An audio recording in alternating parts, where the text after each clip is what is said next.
ministry. I apologize. I'm hearing everybody talk about, movements and locking arms, but I think a lot of it has to do, my frustration, that is with what people don't understand beyond what you do in the streets. We fight and we argue and we cry about wanting police officers to be indicted. Then what happens after they're indicted? There's a jury process, right? There's a jury selection process. And a lot of us, and me being a former prosecutor, had a hard time trying to retain blacks on a jury. So many excuses as to why they can't serve, or they legally can't. And that's a problem. So again, it's understanding the aftermath of, say you get an indictment, but now it's about convicting at this point. It's about local elections. It's about who the DA is. It's about assigning special prosecutors to cases that involve police misconduct. So. Thank you. From this side, are there also any, in the work that you all are doing, what do you think is doing to address and push back against the injustice that the Black Lives Matter movement is calling out? And everyone doesn't have to respond to it, only if you want to.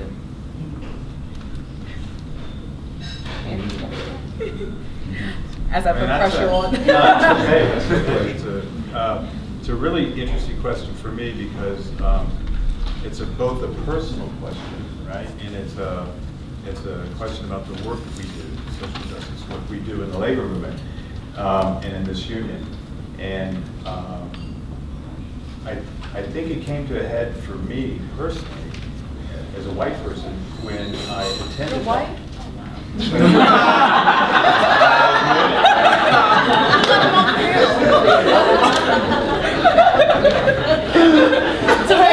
to make it more uncomfortable.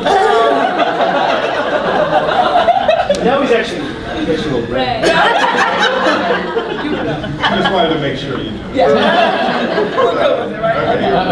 So, is actually going to this labor town hall meeting. I don't know if people in June, it was with like about 400 people at the AFL-CIO, and it was a very, very powerful experience for me.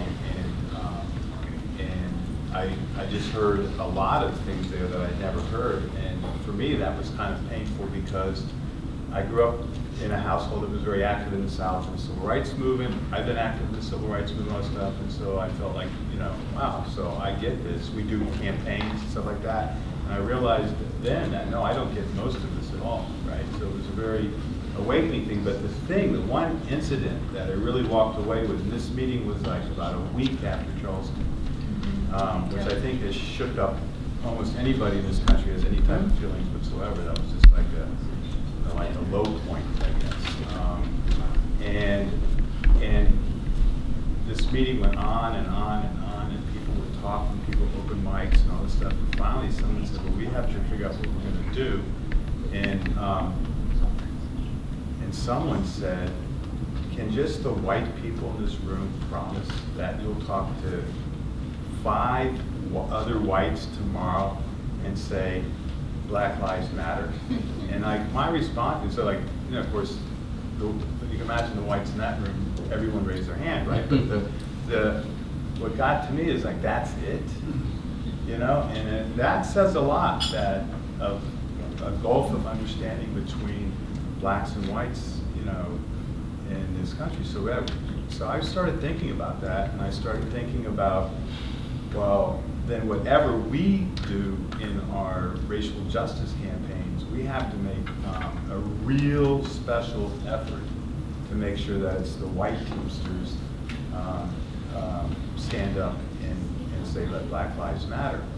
And that, in fact, our campaigns, a lot of our literature now say, black workers matter, right? And so far, it's been rocky in some places, but it's happened, and I'm pretty happy with our institution that that's happened, but it's been rocky, and the reaction is pretty interesting. My first reaction after leaving there was to call up. We have like 600 or so local unions around the country. We work with them all. We know who are the activists. We know people who really care about racial justice and the whites that care about it. So I started calling, particularly active whites and saying, what do you think about this idea? And I know Gary, our legal department director, is here, and he'll be really glad we didn't do this. So, so my great idea was let's get 50 of us white Teamsters and go to South Carolina and run up flagpoles, take down the flags, and this is right after Bree, and put signs up that say black workers matter, Black Lives Matter, right? That's sort of the thing. And then the next day, I would say, because the next day, this white Republican started crying at the legislature in South Carolina and just like said, okay, the flags are going down, right? And so some of the people I talked to who had like probably said, Andy, we're Teamsters and our stuff is in the workplace. Why don't we just include it in our campaigns, right? And that's really what we should do, because it was a neat fantasy, but that's really so that's what we started to do. And so we've in the last 5 months or so had some pretty interesting campaigns that really directly talk about systemic racism that I've had with some of our staff and other people have had an opportunity to really go back and forth with white leaders who don't understand this, and in almost every case, it's really caused some of a transition among white leadership, and in a lot of cases, almost every case, we've actually won those campaigns. So that's pretty cool. So, I don't know if people know that really bastion of liberalism in the press, the Baltimore Sun, they have they have for their mailers unit, which is the people who stuff advertisement into newspapers, which is a Teamster local. They have 2 wage systems, a tier 1, which has 10 people, 8 white, and 2 people of color, but they won't tell me if they're black or not, right? So, and then we have trainees. We have trainees there that some people have been trainees to stuff in papers. So for some people have been trainees for 12 years to stuff things in papers, right? And the first tier of workers, this is like real systemic racism. First tier make $23 an hour. The second tier make $9.04. And so that was our first campaign, and this is sort of the I don't know if you can see the leaflet we did. We went to the Chicago, the director, Chicago Tribune, the Tribune newspapers owns this. We went to their shareholders meeting. We put that under the door at some real ritzy hotel in Los Angeles. Every shareholder went to the meeting, and they went crazy. And then we started leafleting public events with whites. We said we want our whites to do it, right? We only asked the whites to come out and leaflet public events to do this. And then we looked at our own local, and we said, well, how come you have like 10 people, but there's 140 trainees that have been, a lot of people, 12 years. How come we have like no blacks on the executive board? So they changed that, and we did things like that, but we also settled the contract in the process without settling that issue. So it's like, it's still a fight, right? So, but I mean, there is some movement on there, but it's still a fight. Okay, I wasn't taking it. I thought that was like the hook. And just in case you all can't see the flyer. I pass it around. Yeah, I'll pass it around, but it is pretty powerful. There's a white guy who's holding it, said his life matters. And here's some more. Here goes some more. Pass it. And recently, we've been fighting Whole Foods for it's one of these companies that say like we're one of these nirvana companies that just love everybody. We do all the right things. We have organic foods, and everything. And we, for 6 or 7 years, have been just exposing every one of these lies. And then we recently we saw that like a Black Lives Matter type of organization in Minneapolis took over the store. and because they said because of some racial justice stuff with crime in Minneapolis, and then Change of Color had a similar incident in Oakland, and we've been researching that here. This company that projects themselves as this really highly ethical company, you know, that they brag about how they have this program of providing real jobs for people in Colorado prisons to process tilapia, you know, the fish, to sell in their stores. So then we looked at it, and yeah, they do. They pay people 74 cents a day, and they sell the food at $12.99 a pound, right? And this is like as close to slavery as you can get, right? And then we really started getting engaged with organizations that are fighting mass incarceration, and organizations are fighting the prison industrial complex that does things like this. And we eventually, I was happy to announce that we forced them to say that they were backing away from that program. One that they were using to say we're good, right? So that's, I think I've taken more than my time, so I'll pass it on. Thank you. I appreciate that. I do want to say one thing I've noticed in reflecting on the town hall that you've been to, because I've had the privilege of being the Southern Region, previously being the Southern Region Code Organizer for Jobs with Justice, and facilitating panels between Black Lives Matters and the labor movement. But one thing that I think that you lifted up was actually this movement has given us the opportunity to say Black again. You know, not people of color, but when you say Black, you're actually intentionally looking at Black folks and how we as Black folks have been discriminated against in so many ways, and how it's very unique to beyond the people of color. So I think Naomi, and should I move on to the next? Naomi keeps me on track. Okay. Keep it going. So I want to talk, because I know the audience here is very aware of many of these issues. Hopefully we're enlightening you on how folks are actually pushing back against this in different ways. But if we can talk more about concretely here in DC, how can people in this audience get involved to improve the conditions or push back against the same injustices that the movement of Black Lives is fighting against? So if we can, the panelists can respond to that as we go around.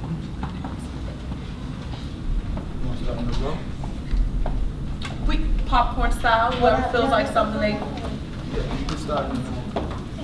You can start. So I guess I'm going to start with a specific example of kind of what we at the U.S. campaigns did in response to Mike Brown's killing, and then I'll get back somewhat to DC. But so Mike Brown was killed August 2014, and it was in the midst of the latest Israeli attack on Gaza, and it was one of the deadliest ever. At least 20,000 tons of explosives were dropped on Gaza. Gaza has been under siege for at least 8 years. Nothing goes in and out. That very little goes in and out.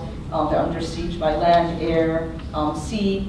So it's and they have been, every few years, Israel bombs them. And so they've already suffered a lot. So 2,200 Palestinians were killed over a 51-day span, including 500 children. So in the midst of all this, Mike Brown gets killed in Ferguson, and everyone saw the militarized response of the police when the protesters took the street demanding justice, the use of tear gas, the tanks that were brought out, the assault rifles, etc. Interestingly, the people in the street noticed that a lot of what they were facing was very similar to the other war zone that was in the news all the time. There were people, holding signs like "Are we in Gaza?" People making those comments, and then slowly and surely, we had one particular example of how those connections were being made is the tear gas canisters that were being thrown at the protesters. Palestinians in the West Bank, who have been under military occupation since 1967, are very experienced in tear gas. And the Israeli army uses it against their protesters. So they would start tweeting, they started tweeting advice to the Ferguson protesters. this is how you deal with tear gas. And again, that very clear connections that were starting to be made by people who were suffering. It's not the same exact suffering, it's not the same, but like very similar, and making those connections. And when we're talking about capitalism, the same company that sends the tear gas canisters to Israel to use against the Palestinians is the same company that was giving them to the police in Ferguson. It's a company in Pennsylvania called Combined Systems. So thinking about, why our economic power is important, because all these companies are profiting from all these oppressions. And so there was like that one very, that similarity that was being drawn. Another one that became very clear was the media distortions. So right away, the media jumped on Mike Brown. He's a criminal. He deserved to get killed. Darren Wilson didn't know what was happening. And if anyone who follows the issue of Palestine knows that's very much what the media plays in that. The Palestinians are terrorists. Israel has a right to defend itself. Israel is the only democracy in a region, in the jungle of beasts, and like a very racist language that they use. But that was what the media was doing as well to Mike Brown, and we know happens whenever an unarmed black person gets killed in the U.S. The media tries to judge up their, whatever supposed history that makes it okay that the police officer killed them. And I think there was also very much concrete connection. So a lot of police departments in the United States travel to Israel for trainings. Now, I don't want to make it seem like the U.S. needs to learn from Israel how to abuse black people. There's a long history of this long before Israel even existed.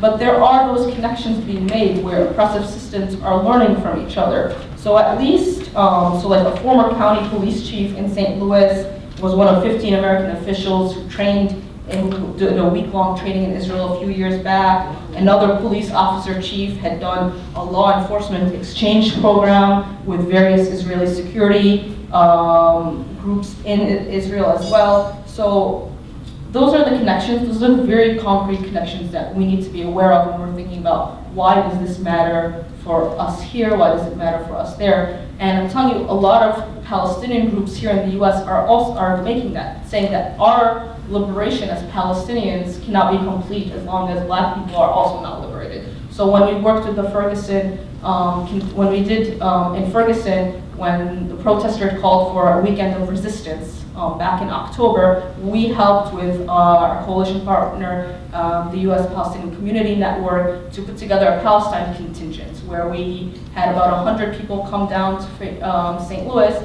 and we stood behind a banner that just said, "From Ferguson to Palestine, racism is a crime." And just showed our solidarity. We were not there to explain to people, hey, Palestine is also suffering these horrible things. It was just like, we're here in solidarity with you all in your struggle, because we know the liberation of all people is very much connected. And again, that it's the importance of making those connections.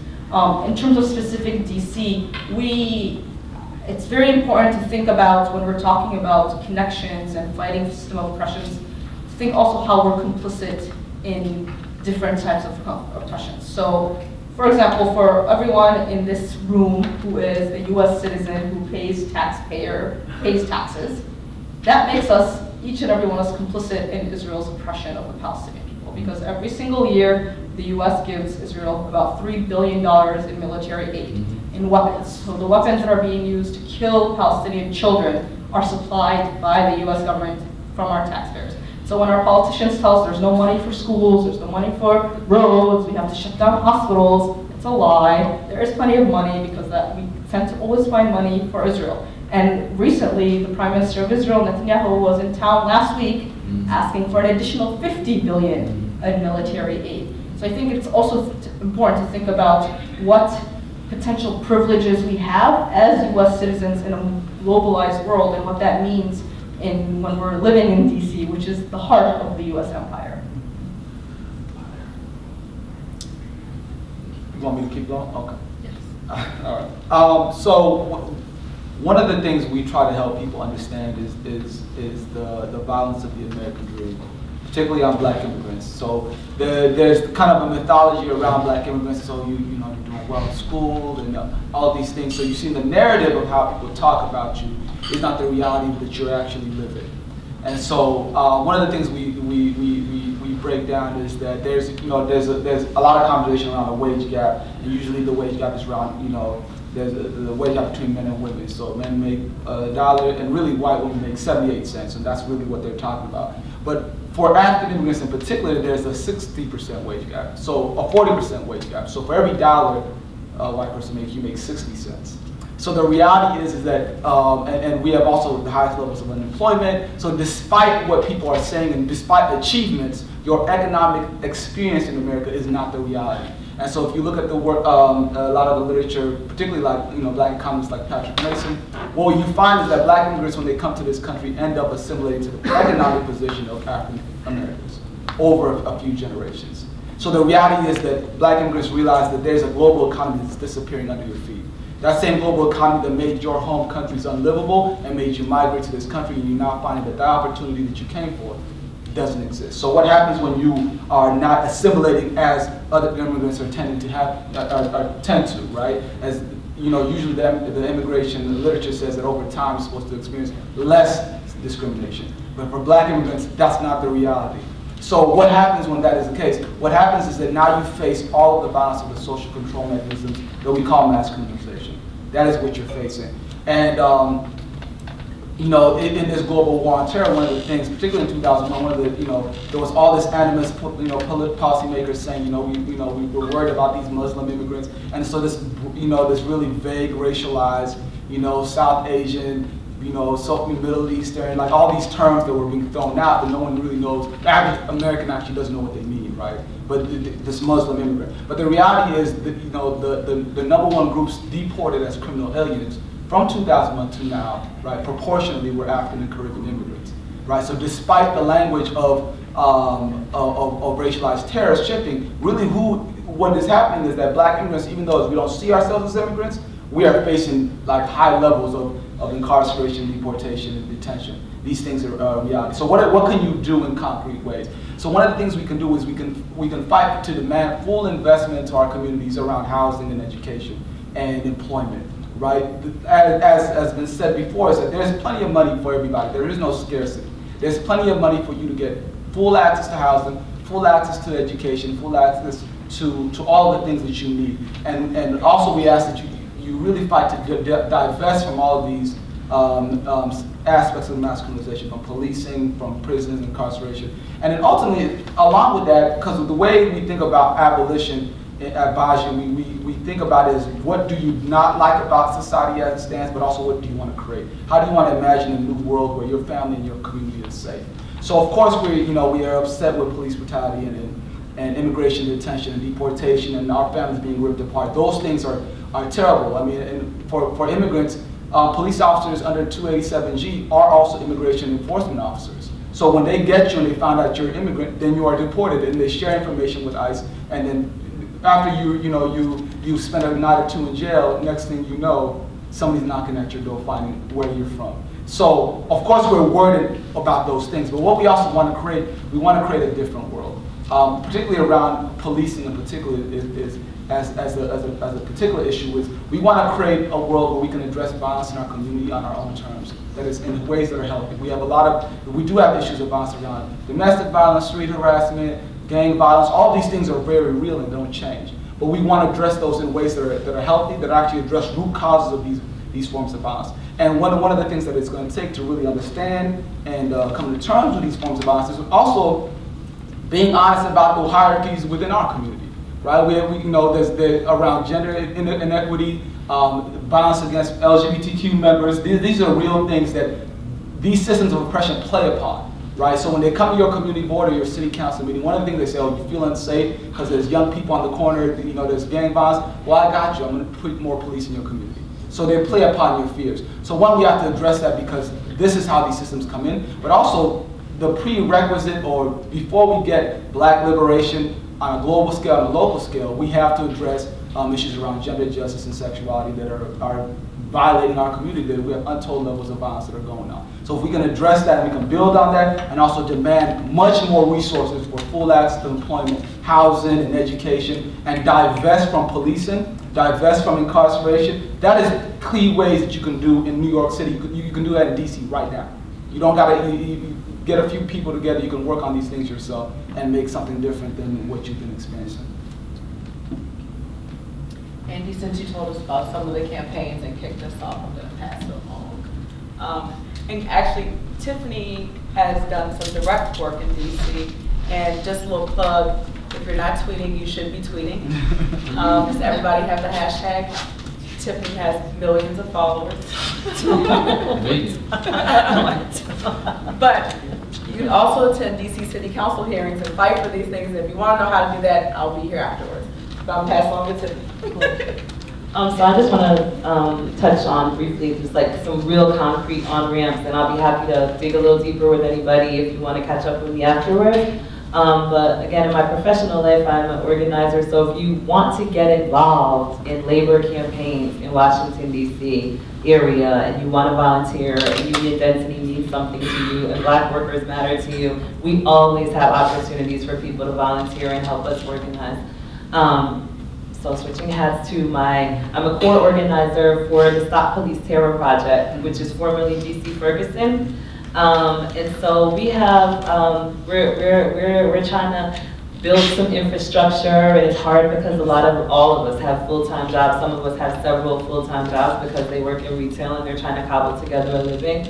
But we have different committees, and so like, one of the things that I've been somewhat frustrated with coming out of Ferguson and this new movement is just that it's so cool to be an organizer.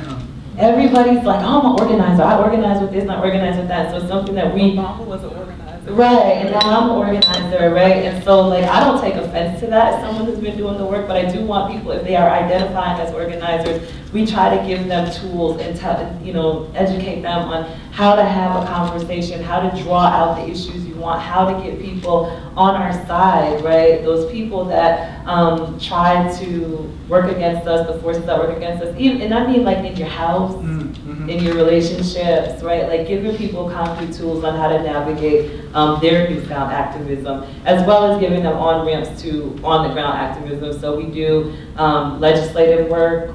We are actively working against the mayor and her crime bill right now, and I'll touch on that a little later. We obviously protest. We do education, popular education. And I just want to quickly hold up some other groups that are doing work in and around DC. BYP 100 and their queer Black feminist lens and their approach to the work is quite interesting. There's also Black Lives Matter DMV.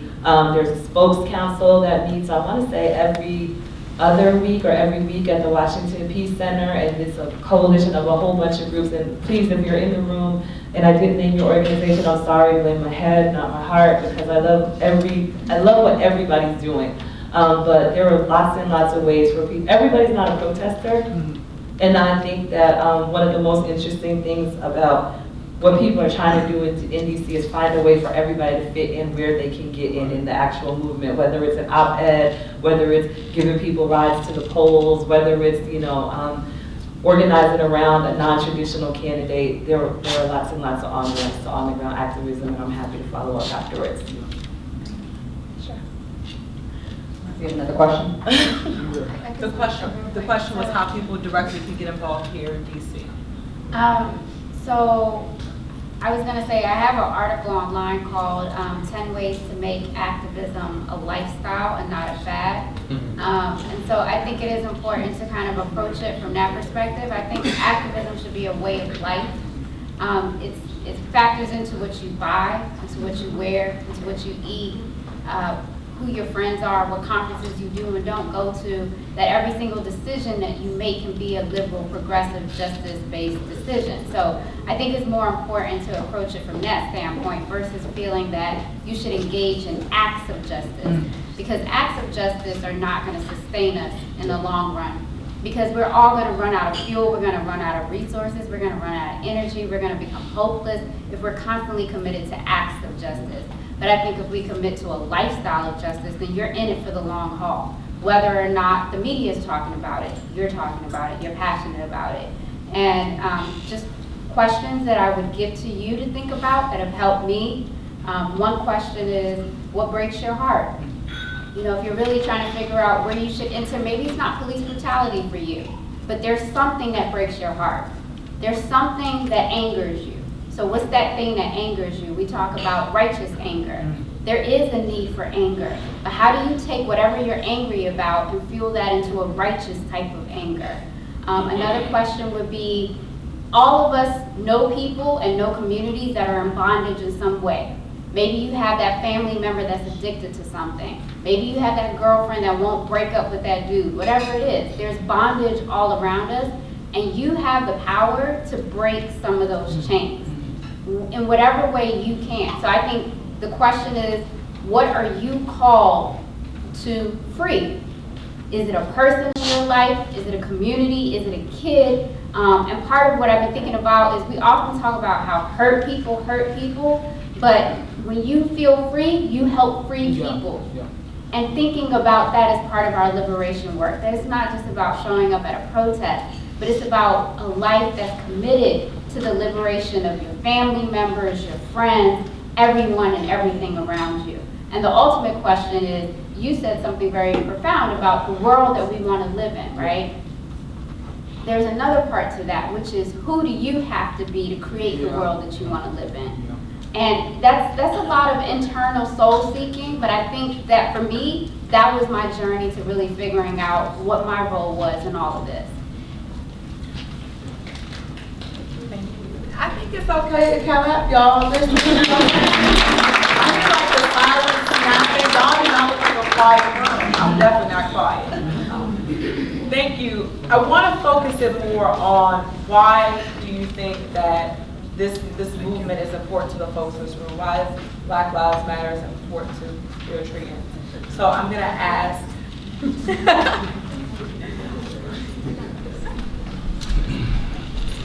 So when I was advertising this event on my social media platforms, a lot of questions came from Eritreans about why we should put so much effort into this movement when there's so much going on in Eritrea that needs our attention, which, I mean, is understandable to feel that way. However,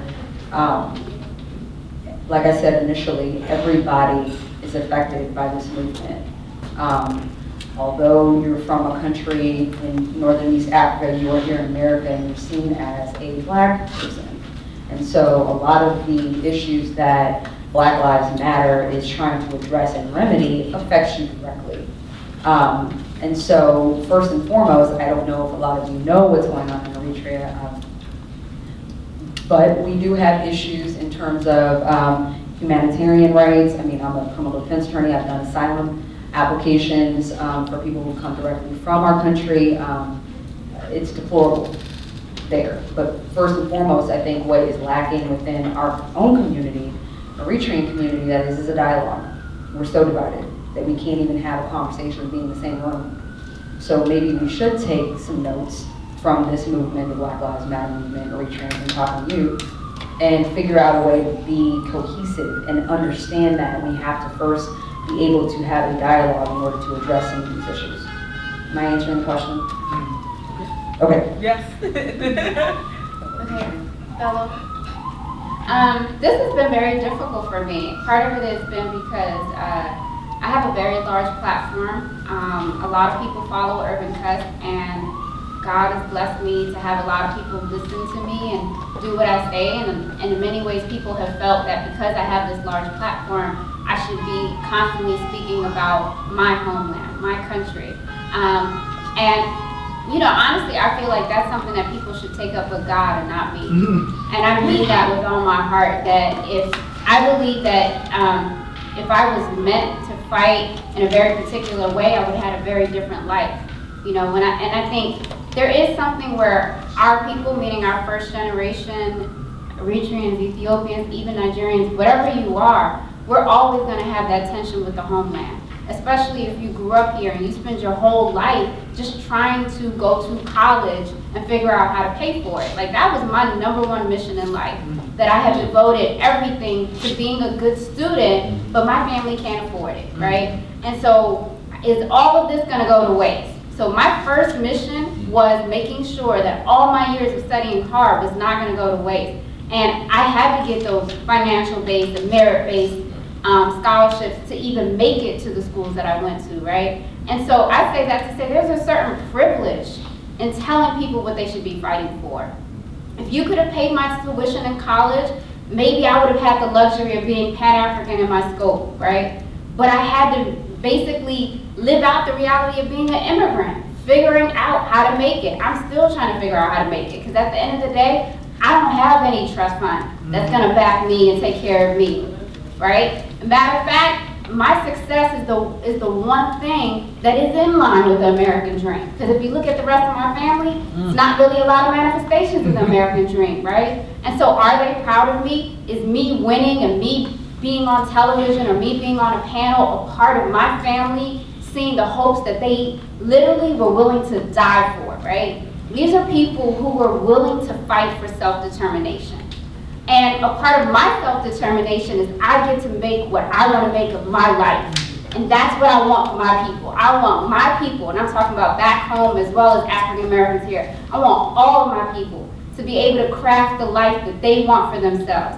Now the thing about not being back home is that when you talk about it, people say, you don't know what you're talking about. And that has a silencing effect. I don't live there. I don't know the realities of the economic sanctions, of a dictatorship, of human rights violations, of religious persecution. I don't know that reality. And if I even tried to voice it, it wouldn't do justice to what the people are going through. So what I do is I take on the fights that I know well and intimately. I know juvenile delinquency. I know black men going to jail. I know black people being killed. That's the life that I grew up with here in Chocolate City. So that's what I fight for. But there's some Habesha somewhere out there who knows our issues really, really well. And that's the person that I think should be fighting because they know those issues as intimately as I know the plight of the black American. All right.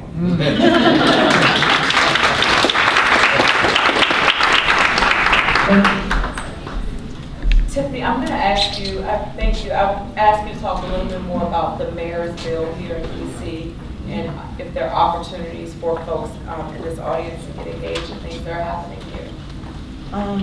Yeah. So the mayor talking about mass criminalization, talking about gentrification. A big part of our work in when we do education is talking about connecting all these dots, right? A very powerful moment for me was the first DC Ferguson action that I attended where, I don't know how many of you know, but UFCW is the union behind the Walmart fight. So we spent many years, lots of energies, actually have met my husband, planning for a Walmart action. And we spent a lot of resources and we spent a lot of time trying to get in front of these workers and talk about like how now is the time. And on this night of this march, there was a sporadic stop. They stopped at the new Walmart on H Street and they started talking about how this was last year. This was post Mike Brown, post Eric Gardner, and they talked about how Walmart was actually a major player that was complicit in the death of these people, how they supported ALEC, how Walmart really doesn't care about the black community, how there are plantation economics, how the system is designed to not promote and uplift people of color.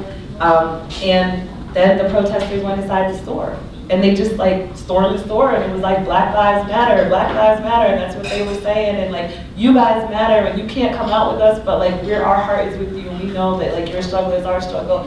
And they had more response from the workers jumping up and down, people giving up out their phone number, and it's like, wow, like we spent all this money and energy trying to do it like right and calculated in the campaigns, and we run it by legal and all this other stuff that we have to do.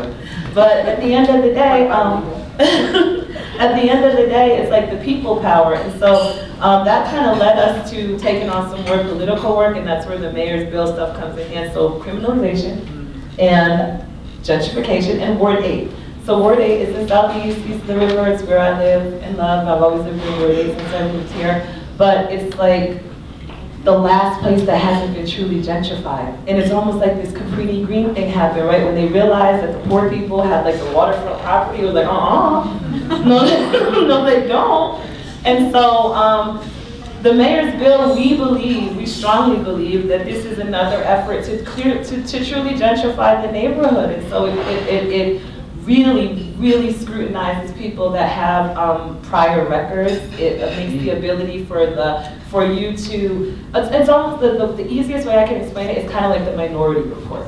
And she's minority report, her plan is to minority reporters. They're gonna predict that because you went to jail before and you live in a crime-ridden neighborhood and something happened over here 2 weeks ago, you're gonna be the next person. So then they can knock on your door because you have a record.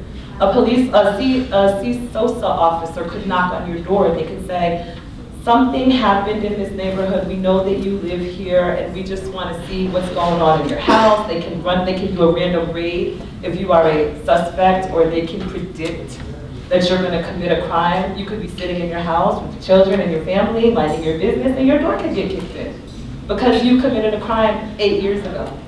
And it's not because you committed a violent crime or a particular random crime, it's because you committed crime and you live in this neighborhood now. So yes, we are mobilizing. We shut her town hall completely down. When she came over to deliver this to Ward 8, like this was something that everybody was gonna love and be happy about. And she was met with she was confronted very quickly. The protest and the news conference was shut down. But in addition to that, just touching on what you were talking about, there is a legislative edge to it. We are working with some lawyers who are volunteering their time to help us not only challenge the mayor, but come up with other solutions. We're working with Kenya McDuffie to come up with other solutions to confront the mayor. So yes, again, there are opportunities, Deanna, for if you want to join in the legislative leg of it, if you're a lawyer or have some legal experience, if you want to help us craft some language, if you are, again, a protester and you just want to go shut it down, or you want to do some things in the mayor's house, there are lots and lots of ways to address this, because we also know that there are economic effects when people are mass criminalized. And when you have a certain kind of people that have felonies, it costs America $50 billion every year because they can't work. Because they can't find jobs because the ban the box stuff isn't really working. So we are holding the mayor totally accountable. We're saying that this is like very thinly veiled invitation for you to kick everybody out of this neighborhood, and we're not taking it. And people want to stay in the neighborhoods. It's one of the last places that if you are not very well off in DC, you can have an apartment that's decent for less than $1,000 a month, and some utilities are included. It's also the place where there is the highest level of unemployment. It's almost 30%. It's also the place where the most schools get closed every single year. And so she's made it very clear that Ward 8 is no longer for the residents that are there now, and we're fighting back at every step of the way. And again, I'd be happy to talk to anybody about helping out on that. Sure. I read the bill, and there was a section that was actually pretty, it was daunting to me because nothing obliterates the Fourth Amendment right to privacy. I read this section of the bill that says something about if you are in prison and you are going to be released on parole, or say you are going to sign for probation, or even pretrial release, then you have to first consent that you are going to be subject to random searches without warrants, without any cause. I've never heard of anything so silly in my life. And so when I read that, I'm like, okay, so they're basically bargaining with your constitutional right. You say, hey, I consent, and I give up my right against searches and seizures in exchange for my freedom. And that boggled my mind. So I don't think a lot of people realize what this bill is actually saying. Even for those who haven't even been convicted yet, and they're in jail, and they're out on bond, and they have conditions they have to follow in order to be released. Well, that condition would be subject to being searched at home on your person without a warrant or cause, and that's a problem. They also had a section in the bill about if you have a leg monitor. Well, the supervision office who controls that monitor is able to give information to police officers as far as your whereabouts are concerned. That's also a problem. That's also a violation of your Fourth Amendment right. So I think a lot of times people don't understand what their rights are, and I think I was supposed to touch on that. I don't know if you want me to now. Good natural. Okay. The biggest violation of your constitutional rights that I've seen as a criminal defense attorney is the Fourth Amendment against unreasonable searches and seizures. people don't know what they can and cannot do. There's a fine line between, hey, how can I assert my right and also go home alive? That's essentially what the problem is today. But people don't understand if you get pulled over by an officer and that officer says you need to step out of your vehicle, most people think that that's something that's a choice. That's not a choice. You actually have to get out of the vehicle. Usually it's for precautionary reasons, for safety reasons, for the officer and for you. But let's just say the officer says something about, hey, can I search your vehicle?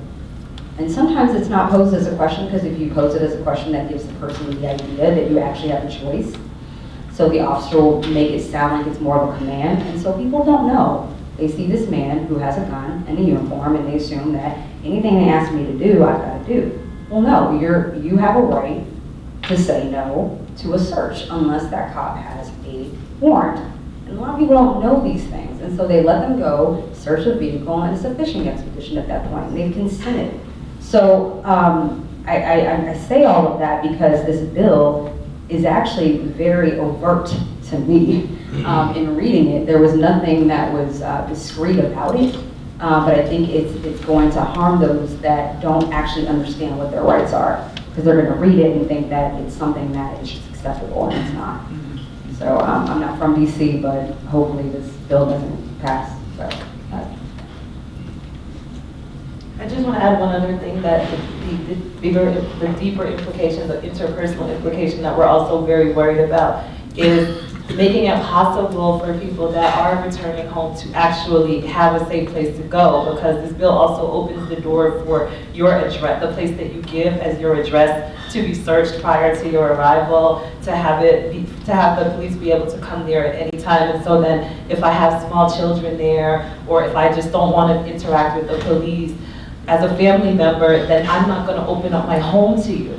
So then that also puts you in additional risk to all of the things that you just said, because now I'm homeless as well, and a criminal, right? And in Southeast. So there's lots and lots of concerns on every level about the family, the interpersonal effects of this bill, because it really has the propensity to really, really make it difficult for people to survive.